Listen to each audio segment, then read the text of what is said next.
อายุเท่าไหร่แล้ว คือเก่าๆแล้วเนี่ย เก้าโอ้ มันได้ช้าเลยวันที่จะทำบุญฉลอง ครับ ฉลองครบรอบ100 ปี เราครบรอบ100 วัน ปี ที่4ที่5เดือนเมษา เดือนเมษาวะครับ ครบรอบ100 ปี คือหอดอยู่นะคือหอดอยู่ ครับ คือเมื่อหนาจากเชือน้องเนี่ยเนอะ ปีใหม่กลับมาเท่านึงครับ กลับมาปีละครั้งครับ มัน3 ปี4 ปีคือเห็น4 ปีไว้ตามไป ว้าวนี่นะครับ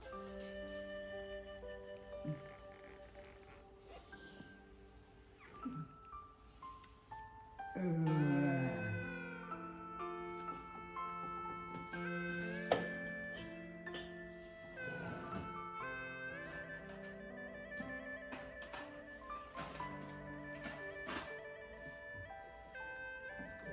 คอได้อยู่ป่ะครับอัน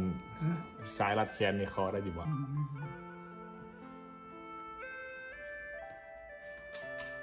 เหมือนกับไฟที่จุดนะ โอ้